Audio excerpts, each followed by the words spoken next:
오늘 아침 주요 뉴스입니다. 북한에 잇따른 도발에 9.19 남북 군사합의의 효력이 정지됐습니다. 우리 군 당국은 접경 지역에서의 군사훈련을 복원하고 대북 확성기 방송도 준비를 마쳤습니다.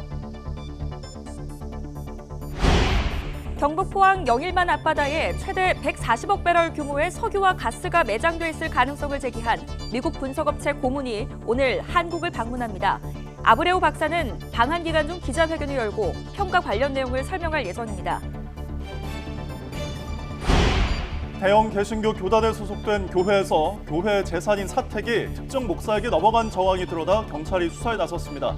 임차 보증금만 10억 원이 넘는 서울 강남의 아파트인데 교인들은 교단 측에서 부정한 방법으로 목사의 사익을 챙겨줬다고 주장하고 있습니다.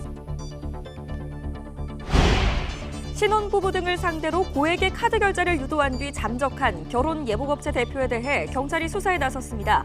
대표는 코트를 무료로 만들어주고 결제한 금액은 현금으로 돌려주겠다고 약속했지만 피해자만 200여 명에 달합니다. 2004년 경남 밀양 여중생 성폭행 사건에 가담한 가해자들의 신상을 유튜버가 잇따라 공개하면서 파장이 커지고 있습니다. 수입차 전시장에서 근무하던 30대 남성이 두 번째 가해자로 지목이 됐는데 딜러사로부터 해고됐습니다. 나렌드라 모디 인도 총리가 이끄는 인도 집권당 주도 정치연합이 총선에서 승리해 3연임에 성공했습니다. 하지만 압승을 거두지는 못하면서 정치적인 불확실성이 커질 것이라는 우려로 인도 증시는 출렁였습니다. 시청자 여러분 안녕하십니까? 수요일 아침 뉴스타트 2부 시작합니다.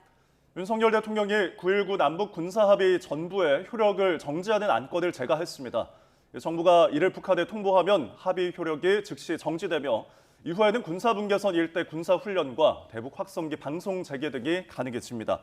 9.19 군사합의는 지난 2018년 문재인 당시 대통령과 김정은 북한 국무위원장이 회담에서 채택한 9월 평양 공동선언의 부속 합의로 남북 간 적대 행위를 금지하는 내용을 담고 있습니다. 네, 우리 군 당국은 9.19 군사합의 전체 효력 정지에 따라 대북 확성기 방송도 제약이 없어졌다며 심리전은 언제든지 시행할 준비가 되어 있다고 밝혔습니다. 국방부 관계자는 어제 기자들과 만나서 대북 확성기는 상황에 따라 언제든지 시행할 수 있는 준비가 되어 있고 시행 시기는 북한의 상황에 따라 결정될 것이라며 이같이 말했습니다.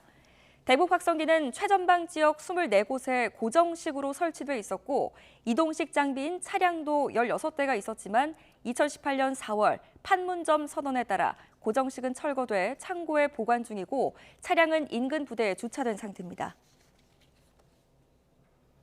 경북 포항 영일만 앞바다에 최대 140억 배럴 규모의 석유와 가스가 매장돼 있을 가능성이 있다고 분석한 미국 액트지오사의 대표 빅토르 아브레우 박사가 오늘 한국을 방문합니다. 한국석유공사는 이번 방안은 동해 심해광구 유망성 평가 후속 조치에 대한 자문 요청에 따른 것이라고 설명했습니다. 아브레우 박사는 방한 기간 중 기자회견을 통해서 평가 관련 사항을 설명할 예정입니다. 네, 정부와 한국석유공사가 동해 심해 가스전 프로젝트를 추진하면서 철통 보완을 위해 가스전 후보지에 대왕고래라는 이름을 붙인 것으로 확인됐습니다. 가스전이 발견될 가능성이 큰 7개 해역에 각각 해양 생물의 이름을 붙였는데 대왕고래는 가스와 석유가 가장 많이 있을 것으로 추정되는 우선 시추 후보 해역입니다. 다른 곳에는 오징어, 명태 등의 이름을 붙였습니다. 대형 개신교 교단에 속해 있는 교회에서 보증금 10억 원 상당의 사택이 특정 목사에게 넘어간 정황이 드러나 경찰이 수사에 나섰습니다. 서울 수서경찰서는 특정경제범죄법상 업무상 배임 혐의로 A씨 등 대형 교단 소속 목사 3명을 입건해 조사하고 있습니다. 이들은 교회 사택이었던 서울 강남에 있는 보증금 10억 8천여만 원 상당의 아파트의 임차권을 합당한 절차 없이 목사 A씨에게 넘긴 혐의를 받습니다. 신혼부부 등을 상대로 고액 카드 결제를 유도한 결혼 예복업체 대표에 대해서 경찰이 수사에 나섰습니다. 경기 수원 남부경찰서는 지난달 말부터 사기 혐의로 맞춤 정장 제작업체 대표 A씨에 대한 고소장 30여 건을 접수해 수사하고 있습니다. A씨는 예복을 맞추는 고객들에게 카드로 고액을 결제하면 코트를 무료로 만들어주고 돈을 돌려주겠다고 속인 혐의 등을 받습니다. 20년 전 발생한 밀양 여중생 집단 성폭행 사건의 가해자로 지목된 남성이 근무하던 수입차 딜러사로부터 해고 통보를 받았습니다. 볼보 자동차 코리아의 딜러사인 아이언 모터스는 SNS를 통해 당사는 해당 사안을 매우 엄중하게 인지해서 해당자를 해고 조치했다고 밝혔습니다. 이어 고객들에게 송구하다는 말씀을 드리며 앞으로 기업의 사회적 책임을 다하겠다고 덧붙였습니다.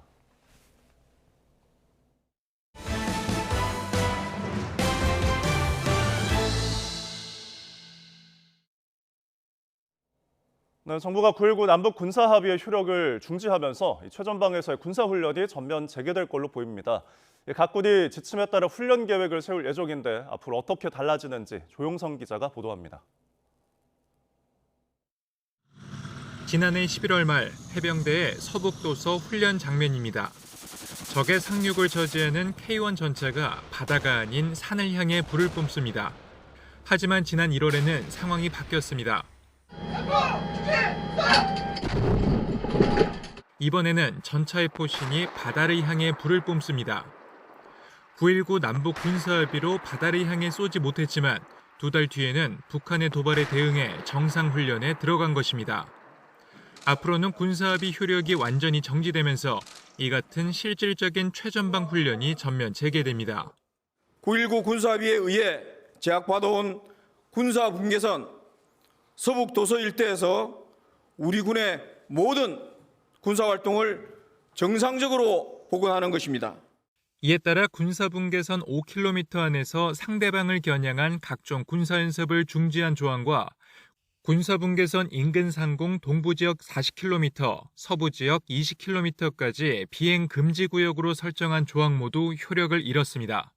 앞으로 이 지역에서의 포병 사격과 연대급 이상 야외 기동 훈련을 할 수 있게 된 겁니다.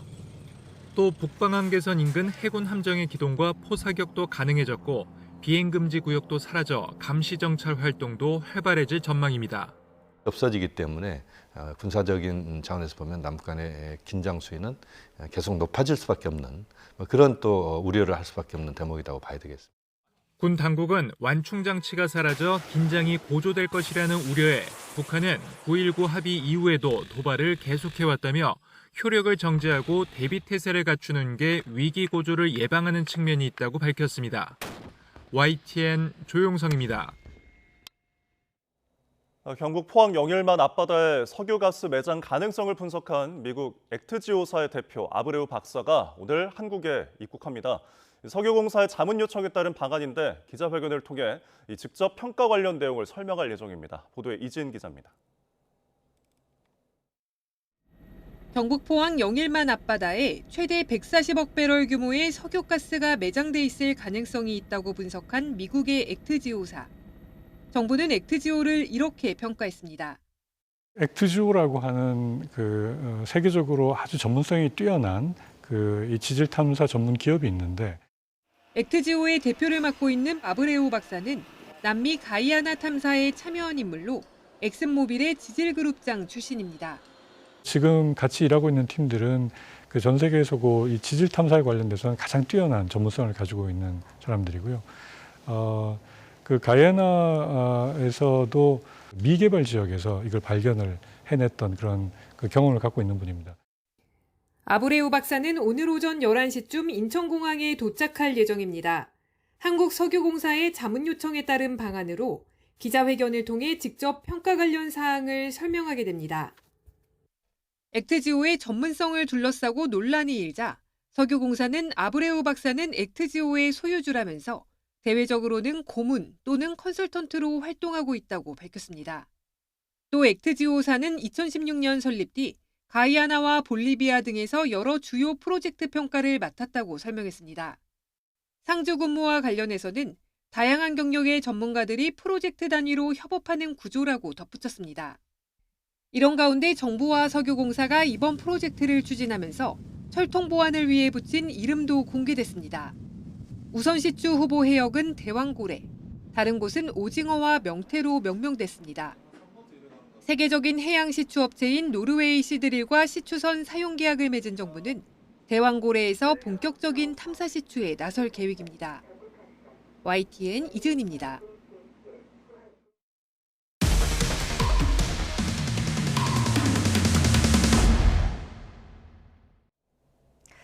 대형 개신교 교단에 소속된 교회에서 교회의 재산인 사택이 특정 목사에게 넘어갔다는 의혹이 제기됐습니다.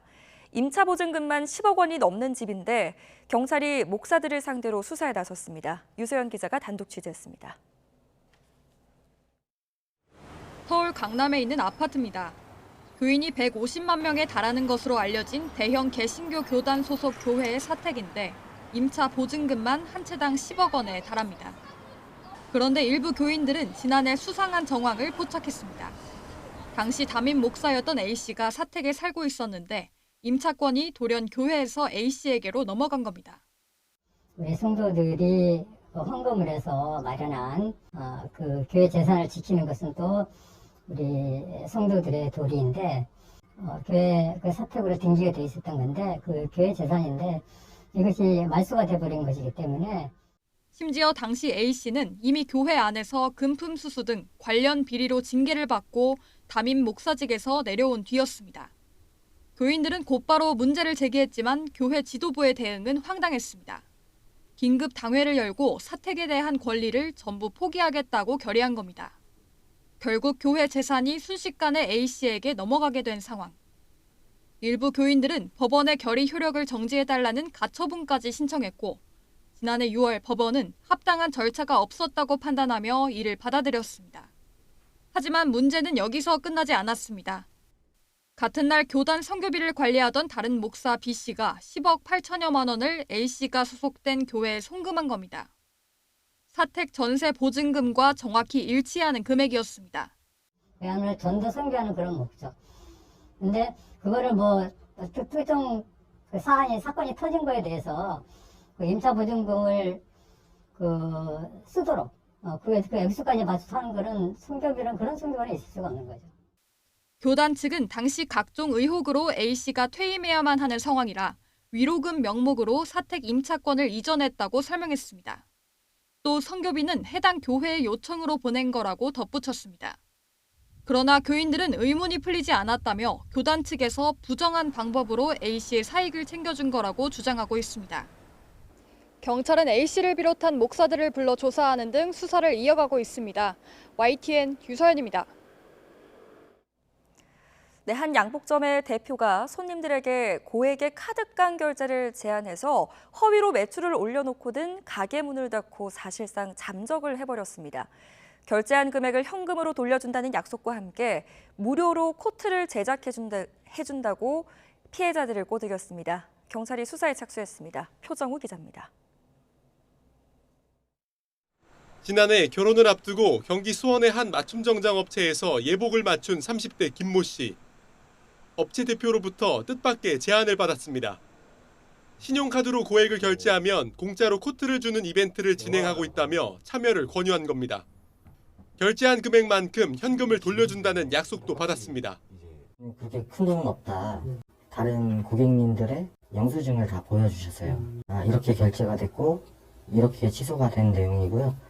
그거를 이 파일에 수도 없이 넘기면서 이걸 보여주신 거예요. 2주면 이제 다 취소되고 끝나는 일이니까 이제.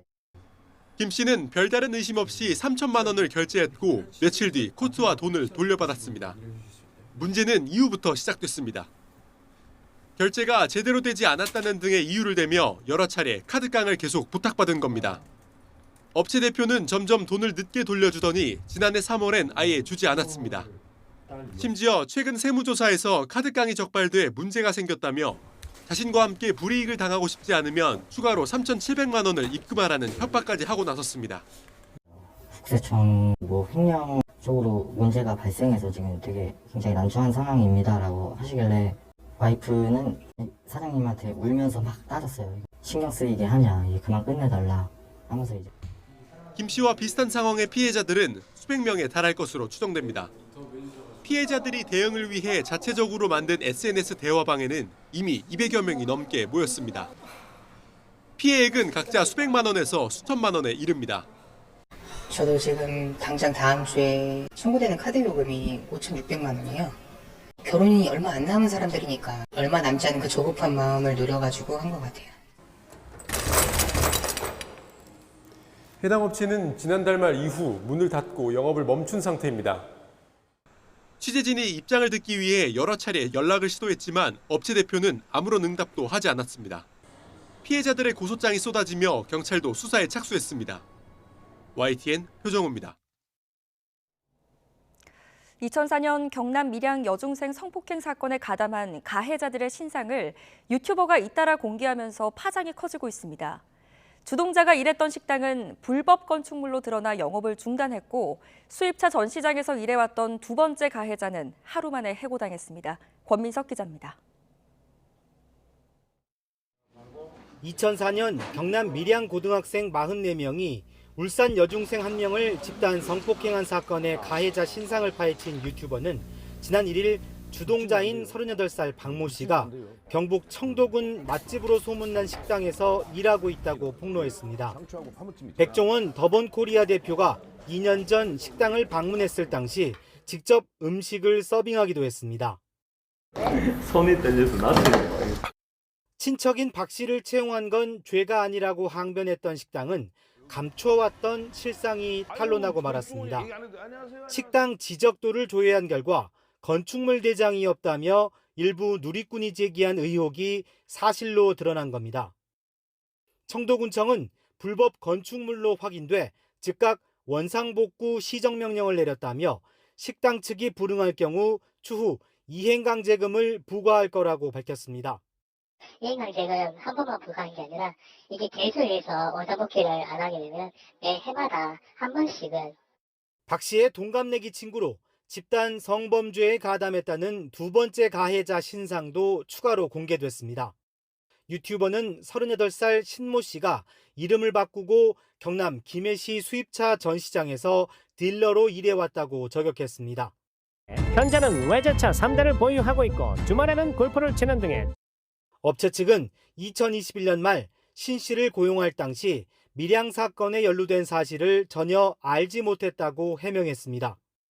또 논란을 엄중하게 인식해 하루 만에 신 씨를 해고 조치했다며 앞으로 기업의 사회적 책임을 다하겠다고 강조했습니다. 가해자 신상이 여과 없이 드러나는 족족 후폭풍이 더해지는 형국인데 누리꾼의 압도적 지지와는 별개로 이른바 사적 제재 허용 범위에 대한 사회적 고민도 커지고 있습니다. YTN 권민석입니다. 사건 사고 한 줄 뉴스입니다. 대형 개신교 교단에 속해 있는 교회에서 보증금 10억 원 상당의 사택이 특정 목사에게 넘어간 정황이 드러나 경찰이 수사에 나섰습니다. 지난해 7월 해병대 최상병 손직 이후 해병대 수사단뿐 아니라 사건을 재검토한 국방부 조사본부도 임성근 전 1사단장에게 구체적 혐의가 있다고 판단한 것으로 확인됐습니다.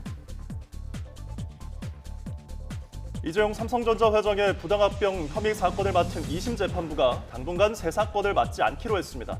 서울고등법원은 사건을 맡은 형사 13부의 요청과 다른 재판부 의견을 종합해서 배당 중지를 결정했습니다. 부정한 후원금 운영을 숨기려고 동물단체 대표가 동물을 상습 학대한 직원을 감쌌다는 시민단체의 주장이 제기됐습니다. 점집에서 50대 여성에게 흉기를 휘두르고 달아난 30대 남성이 3시간 만에 경찰에 붙잡혔습니다. 경기 동두천 경찰서는 어제 강도살인 미수 혐의를 받는 30대 남성 A씨를 붙잡아 조사하고 있습니다. 층간소음 문제로 다투다가 이웃을 살해한 혐의를 받는 40대 남성이 구속됐습니다. 어제 오후 5시 50분쯤 서울 성북구 고려대학교 공과대학 건물 아산이학관에서 실험기기 세척 도중 증기가 발생했습니다. 서울 강남구에 있는 유명 임플란트 치과가 환자들이 미리 입금한 치료비를 돌려주지 않고 갑자기 폐업을 하며 경찰이 수사에 착수했습니다.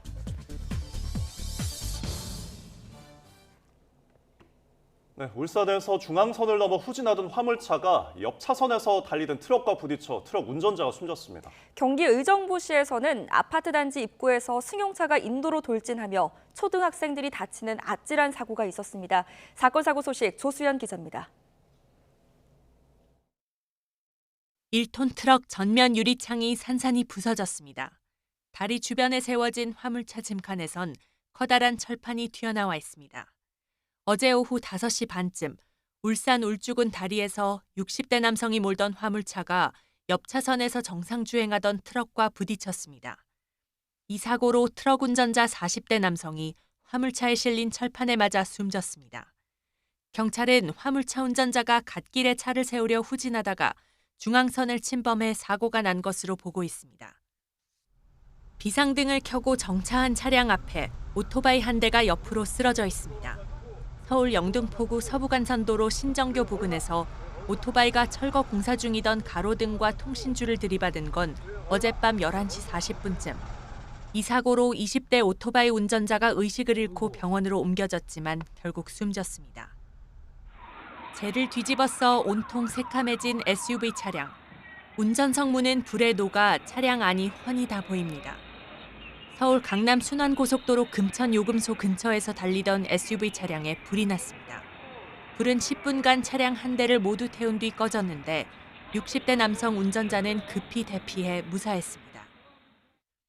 외벽이 뜯겨나간 아파트 단지 기둥 앞 소방대원들이 몰려 있습니다.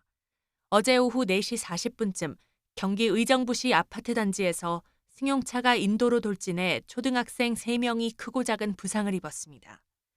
경찰은 50대 여성 운전자가 운전 미숙으로 사고를 낸 것으로 보고 정확한 사고 경위를 조사하고 있습니다. YTN 조수연입니다. 네, 오늘은 어제보다 기온이 더 올라서 30도 안팎의 이른 더위가 찾아오겠습니다. 하늘은 대체로 맑겠지만 곳곳에 소나기 예보가 있어서 주의가 필요한데요. 자세한 날씨 알아보겠습니다. 신미림 캐스터.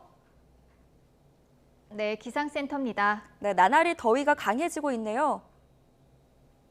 네, 절기망종인 오늘은 어제보다 더운 날씨가 찾아오겠습니다. 출근길 현재 서울 기온은 18.1도로 어제 같은 시각보다 2도가량이 높고요. 한낮에는 서울 기온 31도까지 오르는 등 한여름처럼 덥겠습니다. 당분간은 일교차에 각별히 주의하셔야겠습니다. 자세한 지역별 기온부터 살펴보면 현재 서울 기온은 18.1도, 대전은 16.7도, 대구는 13.2도로 출발하고 있습니다. 오늘 낮 기온은 예년 기온을 1도에서 4도 정도 웃돌겠는데요. 서울이 31도, 대전은 30도, 광주와 대구는 29도 선까지 크게 오르겠습니다. 그리고 오늘도 곳곳에 소나기 소식이 있다고요? 네, 더위 속에 내륙 곳곳에는 요란한 소나기가 지나겠습니다. 외출 시에는 우산을 꼭 챙기셔야겠는데요. 예상되는 소나기의 양은 5에서 20mm로 곳에 따라서는 돌풍과 벼락을 동반하겠고요. 기습적으로 쏟아질 수 있어서 주의하셔야겠습니다. 소나기가 내리는 시간을 제외하고는 전국이 대체로 맑겠고요. 낮 동안은 자외선이 무척 강하겠습니다. 외출 시에는 자외선 차단에도 신경 써주셔야겠습니다. 내일은 현충일입니다. 남은 한 주 날씨는 어떤가요? 네, 현충일인 내일부터 나흘간 징검다리 연휴가 시작되는데요. 내일은 전국이 대체로 맑은 가운데 30도 안팎의 이른 더위가 이어지겠고 대기 불안정으로 강원과 전남, 제주도에는 소나기가 지나겠습니다. 다가오는 주말과 휴일에는 전국에 비 소식이 들어있는데요. 주말 오전 제주도에서 비가 시작돼 오후에는 그 밖에 전국으로 확대하겠고 휴일 오전에 차차 그치겠습니다. 나들이 계획에 참고하셔야겠습니다. 지금까지 날씨 정보였습니다.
한국과 미국, 일본이 국제원자력기구 IAEA 정기이사회에서 북한의 핵 프로그램과 끊이지 않는 미사일 도발, 러시아와의 군사협력을 강력히 규탄했습니다.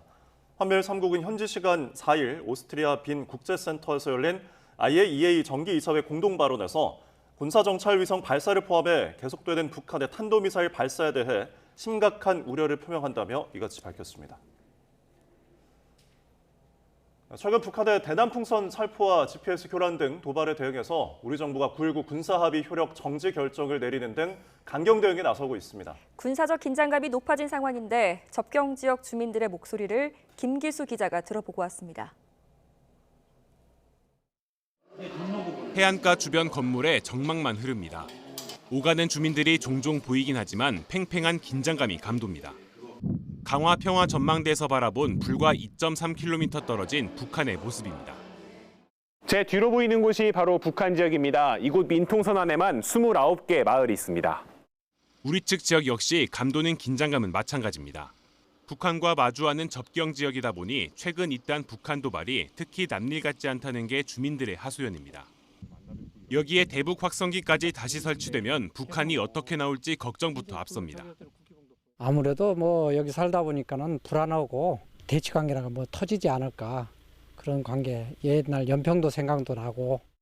식당을 운영하는 마을 주민은 긴장감이 높아질 때마다 찾는 발길이 줄어 울상입니다. 불안한 상황이 계속되면 관광객이 주는 악순환이 반복되기 때문입니다.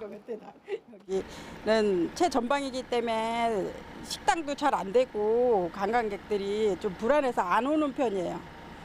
그런 게 조금 불안해요. 하여튼.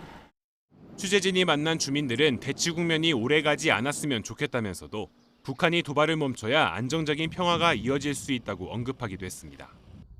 북한이 1000여 개가 넘는 대남풍선을 살포하고 GPS 교란 등 도발을 이어가자 우리 정부도 9.19 군사합의 효력 정지 결정을 내린 상황.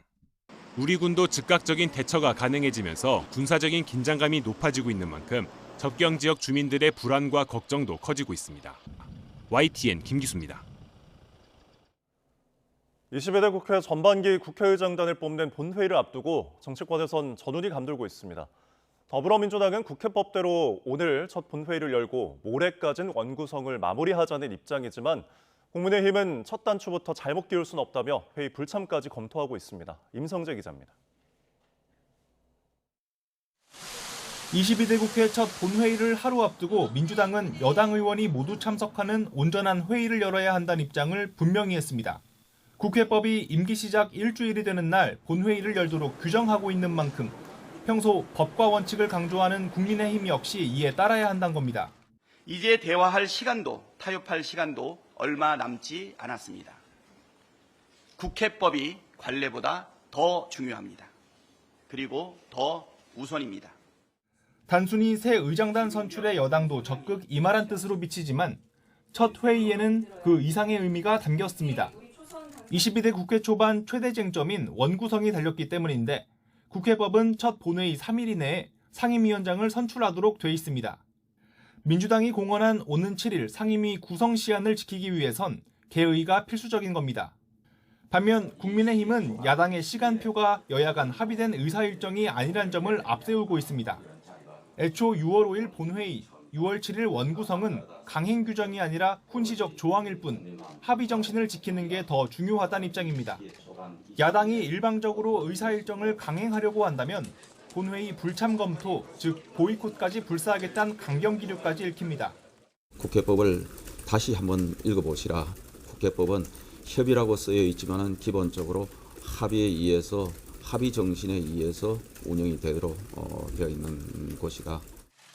그만큼 원내 지도부의 고심도 깊어지고 있는데 오늘로 예정된 본회의 직전 108명 소속 의원의 최종 의견을 취합한다는 계획입니다.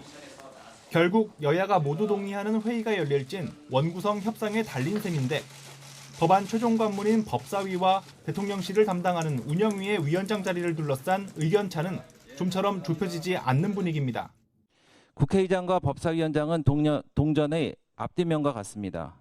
제2당의 법사위원장이라는 브레이크가 빠지면 결국 국민이 불행해진다는 사실을 윤석열 정권을 견제하고 심판하라고 하는 총선의 민의를 받들어서 이 원구성이 돼야 되는 건데 지금 국민의힘이 잘못된 프레임으로 좀 들고 있다.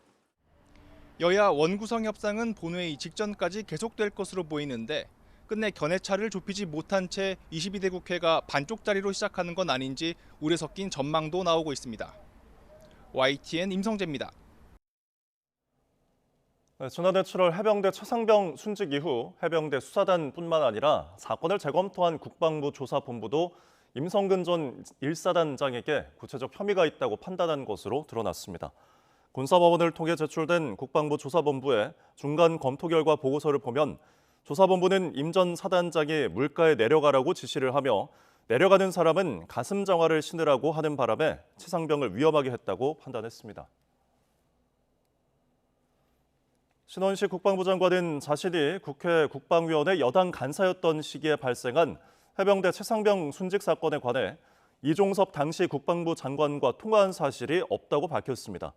이어 당시 정확한 횟수는 기억나지 않지만 국방위 여당 간사로서 국방위 운영, 초급 간부 여건 개선 등 다양한 국방 현안에 관해 평소처럼 통화했던 것으로 기억한다고 덧붙였습니다. 네, 우리나라가 아프리카 대륙에서 핵심 광물을 안정적으로 공급받기 위한 상설협의체가 구성됩니다. 우리나라와 아프리카 48개국은 정상회의를 열고 이런 내용의 공동선언문을 채택했는데요. 윤석열 대통령의 정상회의 공동언론 발표 내용 직접 들어보시죠.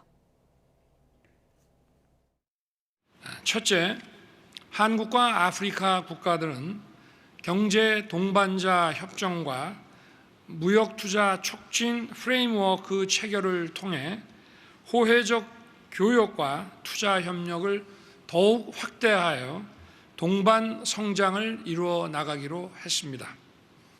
둘째, 참석자들은 글로벌 도전 과제에 공동 대응하면서 지속 가능한 발전을 도모해 나아가기로 했습니다. 아울러 한국과 아프리카가 이번에 출범시키는 핵심 광물 대화는 호혜적 협력을 통해 공급망의 안정을 꾀하면서 전 세계 광물 자원의 지속 가능한 개발에도 기여하는 모범 사례가 될 것입니다. 윤석열 대통령의 부인 김건희 여사는 한 아프리카 정상회의 참석차 우리나라를 방문한 아프리카 13개국 정상 배우자들과 친교 행사를 함께했습니다. 어제 오후 청와대 상춘제에서 김 여사 주재로 열린 오찬 행사에서는 아프리카 정상 배우자들을 맞이하는 퓨전 국악 연주가 진행됐고 한 아프리카 판소리 협연도 펼쳐졌습니다. 도로를 보수하거나 가축 방역, 또 가로등을 정비하는 등 위험한 업무를 하는 공무원들에게는 그만큼의 위험 노출에 따른 수당을 지급하도록 규정되어 있습니다. 국민권익위원회가 이 위험 근무 수당이 제대로 지급되고 있는지 실태 조사를 벌였는데 6억 원 규모의 부당 수령 사례가 무더기로 적발됐습니다. 김대겸 기자입니다. 고속도로 위 한 차량이 빠른 속도로 쏜살같이 내달립니다. 잠시 뒤 도로 위로 나온 보수 작업자를 발견하고 급하게 브레이크를 잡아보지만 속도를 이기지 못하고 그대로 사고로 이어집니다. 이처럼 항상 사고 부담을 떠안고 일하는 도로 보수원이나 급식실 조리 노동자, 방역 업무 종사자 등에게는 위험 근무 수당을 지급하도록 하고 있습니다.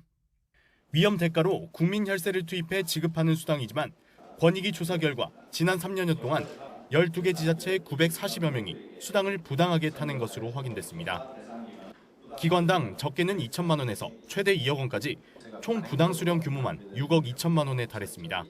위험 근무 수당 집행 규모가 크거나 부정수급 발생 가능성이 있는 분야가 많은 기관 12개를 최종적으로 선정하게 된 것입니다. 아산시 부시장 수행 차량 운전을 했던 한 공무원의 경우 위험 업무가 아닌데도 1년 동안 위험 수당 44만 원을 타갔고 수도권의 한 지자체 공무원은 위험 업무에 해당하는 자동차 배출가스 현장 단속을 단 한 번도 나가지 않고선 2년여 동안 110여만 원의 위험 수당을 받아냈습니다. 위험 근무 수당을 사실상 쌈짓돈처럼 부당 수령해간 건데 관행처럼 굳어지다 보니 총 부당 수령 규모가 눈덩이처럼 불어난 겁니다. 한 번 위험 근무 수당을 받는 걸로 등록이 되면 본인이 지급 중단을 신청하지 않는 이상 계속해서 지급되고 새로 들어오는 사람은 또 신청을 하기 때문에 계속해서 늘어나는 구조입니다. 권익위는 이번에 적발한 사례를 감독기관에 통보하고 부당 수령행은 환수하기로 했습니다. 또 이번 실태조사에 포함되지 않은 다른 200여 개 지자체 역시 유사 관행이 더 있을 것으로 보고 자체 감사와 조치를 요구할 계획이라고 덧붙였습니다. YTN 김대겸입니다. 오늘의 경제일정입니다. 한국은행이 오늘 1분기 국내 총생산 GDP 잠정치를 발표합니다. 이 2달 전 속보치 발표 때는 시장의 예상을 2배 이상 웃돈 깜짝 성장을 보였는데 이번 발표에서 조정이 있을지 주목됩니다. 경북 포항 영일만 일대에 최대 140억 배럴 규모의 석유와 가스가 매장됐을 가능성이 있다고 분석한 미국 액트지오의 대표 비토르 아브레우 박사가 오늘 오전 우리나라를 찾습니다. 석유공사의 자문 요청에 따른 방안으로 아브레우 박사는 기자회견을 통해 평가 관련 사항을 직접 설명할 예정입니다. 농림축산식품부가 여름철 안정적인 농축산물 공급을 위해 점검회의를 개최합니다. 주요 농산물 생육 상황과 여름철 농축산물 수급 동향을 살필 계획입니다. 이와 함께 정부는 오늘 오후 소비자 단체와 만나 물가 안정을 위한 협력 방안도 찾습니다. 식품과 외식 물가 동향을 공유하고 향후 물가 안정 방안도 함께 논의합니다. 네, 지난 5월 국내 소비자 물가 상승률이 2.7%로 2달 연속 2%대를 기록했습니다. 물가 상승률이 둔화를 하고 있지만 서민들은 체감하지 못하고 있고 유가와 날씨의 불확실성도 큰데요. 정부는 물가 안정 흐름을 다지기 위해서 하반기 먹거리 50여 종에 대해 일정량 관세를 내리거나 없애기로 했습니다. 이승은 기자가 취재했습니다. 마트에 들리면 유통기한 임박 제품이나 행사 상품을 먼저 고릅니다. 곧 값이 오른다는 제품도 미리 사놓습니다. 2만 원을 넘보는 맛집 냉면 대신에 봉지 냉면으로 만족합니다. 가격이 첫째는 저렴해서 맛이 있고 없을까 문제가 아니고 저렴하니까 저걸 하나씩 사가는 것 같아요.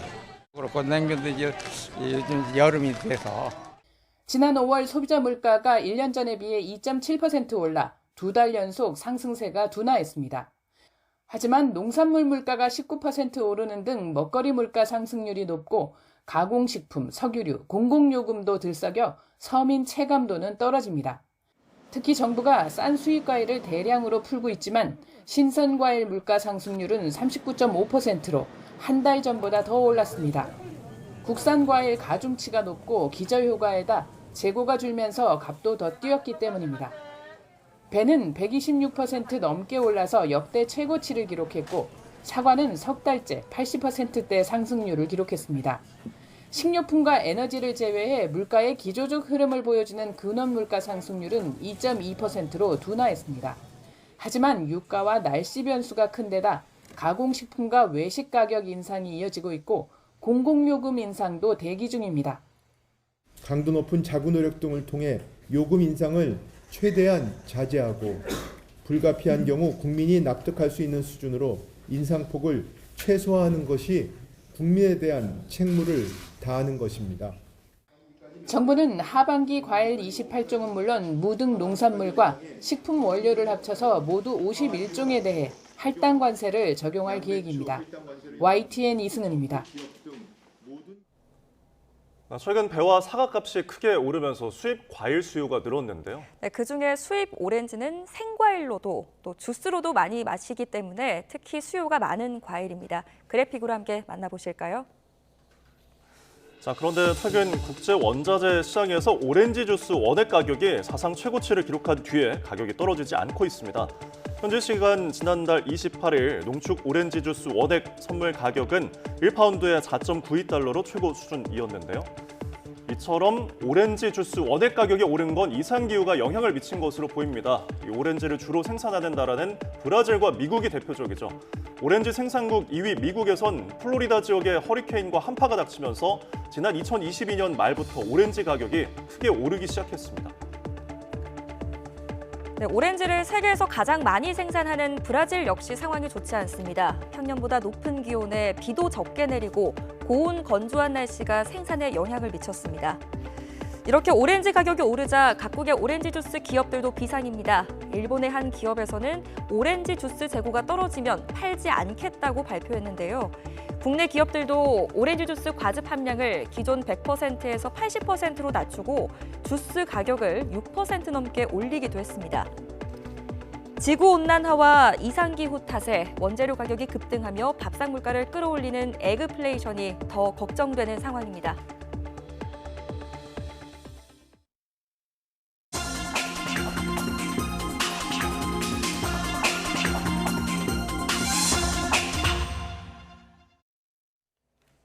오늘의 글로벌 픽입니다. 지난 1989년天安문 민주화 시위가 35주년을 맞은 어제 중국은 본토는 물론 홍콩 통제를 강화하며 역사 지우기에 나섰습니다. 반면 미국과 타이완 등 세계 곳곳에선 중국의 인권 탄압을 비판하고 희생자를 추모하는 행사가 이어졌습니다. 정유신 기자입니다. 타이페이 시민들이 촛불을 모아 8964 숫자를 만들었습니다. 지난 1989년 6월 4일 중국 당국이天安문 시위를 유혈 진압한 날을 의미합니다. 중화권에서 유일하게 추모 집회가 열린 타이완에선 밤 8시 9분이 되자 64초간 묵념이 이어졌습니다. 당시 수천 명의 희생자를 상징하는 붉은색 기둥도 등장했습니다. 我们期待中国会变得不一样的人，也是一件深远的事情。那这件事情可能中国越想隐藏，就让我觉得我们是不是越应该用力去记得。 반면 최근 새 국가보안법이 시행 중인 홍콩 도심에선 종일 긴장감이 돌았습니다. 天安문 관련 피켓을 들고 1인 시위를 시도한 시민마다 줄줄이 경찰에 연행됩니다. 행위예술가가 아무 말도 없이 8964를 손짓만 했는데도 경찰들이 바로 에워쌉니다. 로마 숫자로 天安문 시위 날짜가 찍힌 검은 티셔츠를 입었다는 이유로 끌려가기도 합니다. 지난 한 주 동안에만 홍콩 경찰에 10여 명이 체포된 것으로 알려졌습니다. 홍콩 주재 미국 영사관에선 행사 대신 창가에 전자촛불을 올려놓고 희생자를 추모했습니다. For me, by myself, I just want to remember. For others, I guess just to show that we haven't forgotten despite everything.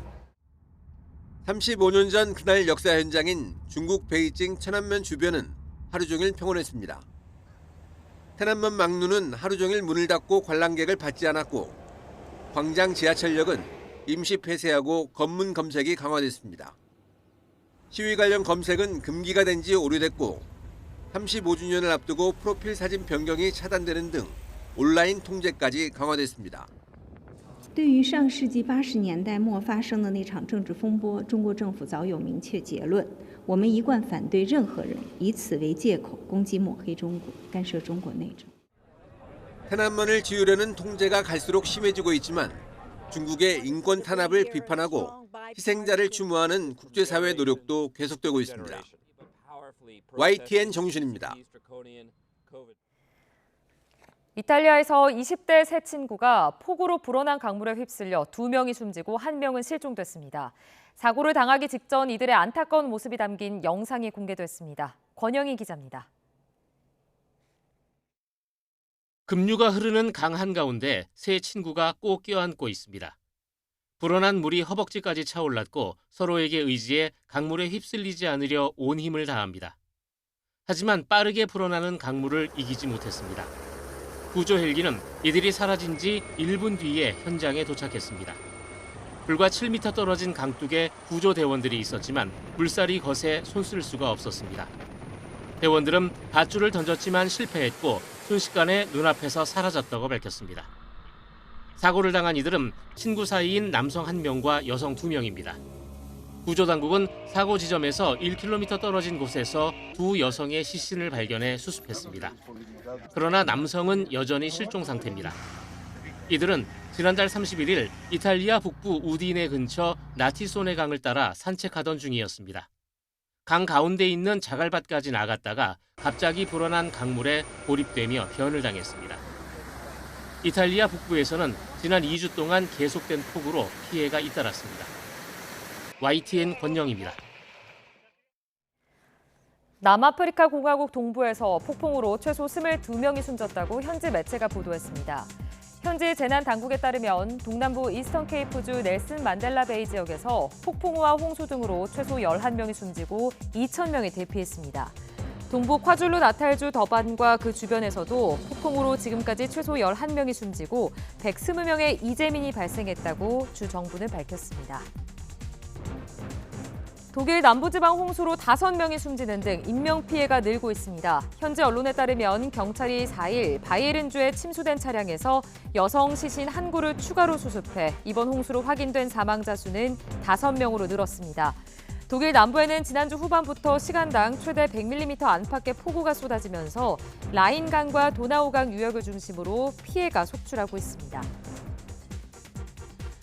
도박빚을 갚으려고 미국 프로야구 슈퍼스타 오타니 쇼헤이의 계좌에서 우리 돈으로 233억 8천만 원을 훔친 혐의로 기소된 39살 통역사 미즈하라 이테이가 재판에서 혐의를 인정했습니다.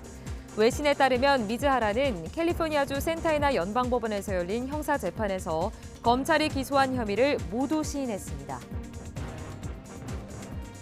미국 의회에서 심각하게 연설하는 아빠 뒤에서 우스꽝스러운 표정으로 장난을 친 6살 소년의 모습이 TV로 중계되면서 SNS에서 화제가 됐습니다.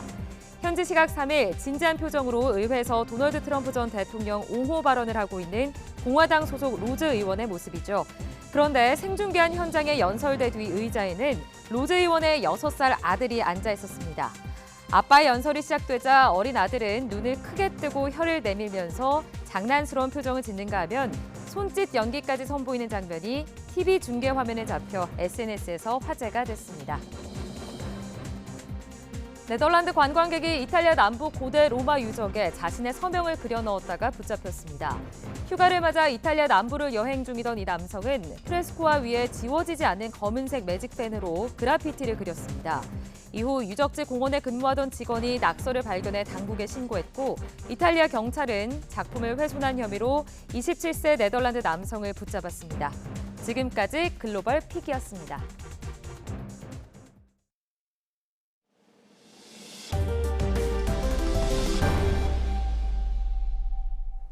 산속에 몰래 공장을 차려놓고 가짜 발기부전 치료제를 만들어 판 60대 형제가 붙잡혔습니다. 중국인에게 기술을 배워 직접 짝퉁약을 만든 후에 자신들이 운영하는 성인용품 가게에서 판매했습니다. 이현정 기자의 보도입니다. 인적이 드문 산속 공장 안으로 들어가니 유명 발기부전 치료제가 가득합니다. 혼합기와 정제 코팅기 등 알약을 만드는 기기들도 발견됩니다. 이거 뭐예요? 뭐에 쓰는 거예요? 저거는 이제 저희 대학 갈 때 내가 썼던 거예요. 가려둔 벽장 안에는 포장을 앞둔 알약들이 꽉 차 있습니다. 모두 불법으로 만들어진 가짜 발기부전 치료제입니다. 60대 안씨 형제는 지난 2020년 불법 공장을 차렸습니다. 그 이전엔 다른 사람이 만든 가짜 치료제를 사다 팔기만 했지만 중국 기술자에게 방법을 배운 뒤 직접 제조에 나선 겁니다. 가짜 비아그라와 시알리스는 물론이고 자기들 마음대로 배합한 제품까지 만들었습니다. 모두 합쳐 150만 정으로 160억 원어치나 됩니다. 안씨 형제는 자신들이 운영하는 성인용품점 2곳에서 손님들에게 판매했습니다. 수사 당국의 단속을 대비하여 현금으로만 거래하였고 거래 내역은 일체 작성하지 않은 것으로 확인되었습니다. 이 같은 가짜 발기부전 치료제를 먹을 경우 심근경색이나 뇌출혈 등 부작용이 생길 수 있습니다. 식약처는 안씨 형제를 검찰에 송치하고 가짜 치료제와 원료 등을 압수하는 한편 제조 공장에 대한 몰수도 추진하고 있습니다. YTN 이현정입니다. 서울 강남에 있는 오피스텔에서 모녀지가 된 60대 여성과 30대 여성을 살해한 65살 박학선의 신상이 공개됐습니다. 이른바 머그샷 공개법 시행 이후 경찰이 신상을 공개한 첫 사례입니다. 임혜진 기자입니다. 지난달 30일 서울 대치동에 있는 오피스텔에서 모녀지간인 두 여성을 살해한 65살 박학선. 경찰은 신상정보 공개 심의위원회를 열고 박학선의 이름과 나이, 얼굴 사진을 공개했습니다. 공개된 얼굴은 구금 당시 촬영 사진입니다. 수사기관이 중대범죄 피의자의 동의 없이도 얼굴을 촬영해 공개할 수 있도록 한 이른바 머그샷 공개법이 시행된 이후 경찰이 신상을 공개한 첫 사례입니다. 심의위원회는 박학선의 범행이 잔인하고 피해가 큰 데다 증거가 충분하다고 판단했습니다. 특히 국민 불안과 유사 범행에 대한 예방 효과 등을 고려했을 때 공공의 이익이 있다고 봤습니다. 박학선도 이의를 제기하지 않아 앞으로 30일 동안 서울경찰청 홈페이지에 신상이 게시됩니다. 박학선은 지난달 30일 저녁 7시쯤 서울 강남구 대치동 오피스텔 사무실에서 연인 관계였던 60대 여성과 그 딸인 30대 여성을 흉기로 살해한 혐의를 받습니다. 도주 12시간 만인 다음 날 아침 서울 남태령역 인근 골목길에서 체포돼 구속 수사를 받고 있습니다. 박학선은 피해 여성으로부터 이별 통보를 받고 범행을 저지른 것으로 조사됐습니다. 경찰은 피해 유족 등의 진술을 토대로 구체적인 범행 경위를 보강 조사할 방침입니다. YTN 임혜진입니다. 천연기념물로 지정된 멸종위기종 점박이 물범이 충남 서산과 태안 가로림만에서 포착되고 있습니다. 다양한 해양생물들이 서식하며 생태 가치가 높은 것으로 평가되는 이곳에는 국가해양생태공원 조성이 추진되고 있습니다. 이상곤 기자입니다.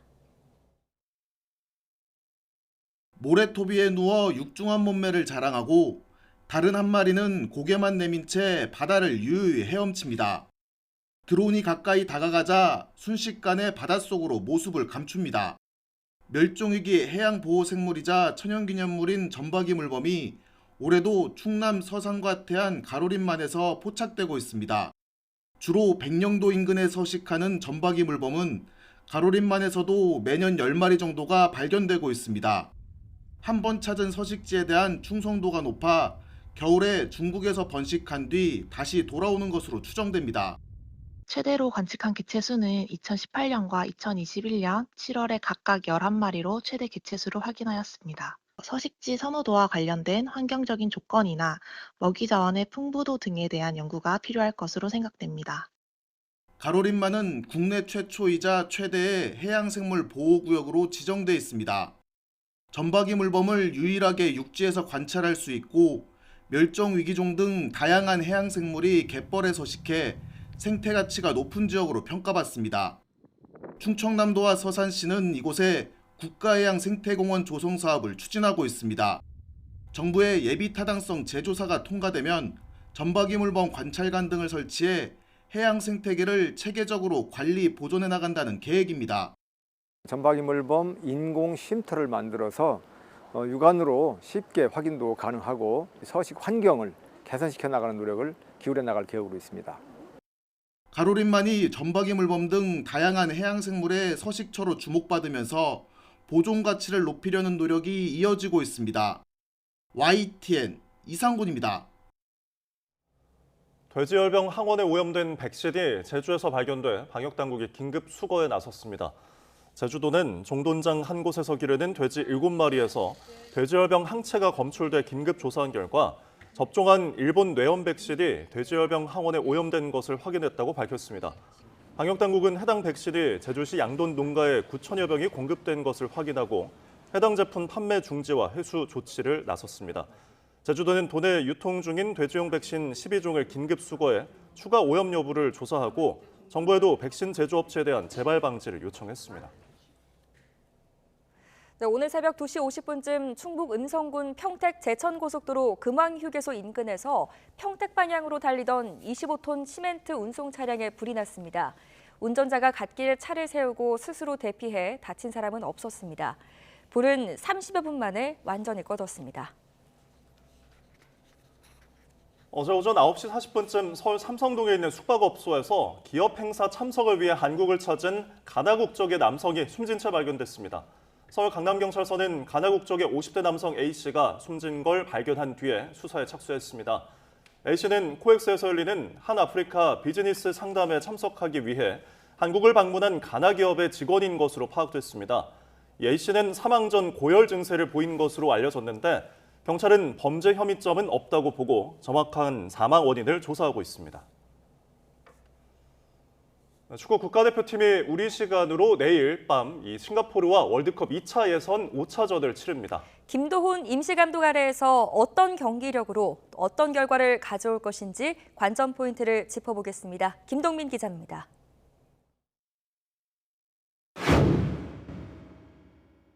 김도훈 감독은 스토크시티에서 뛰는 배준호, K리그 대구에서 뛰는 황지원 등 7명의 새 얼굴을 발탁했습니다.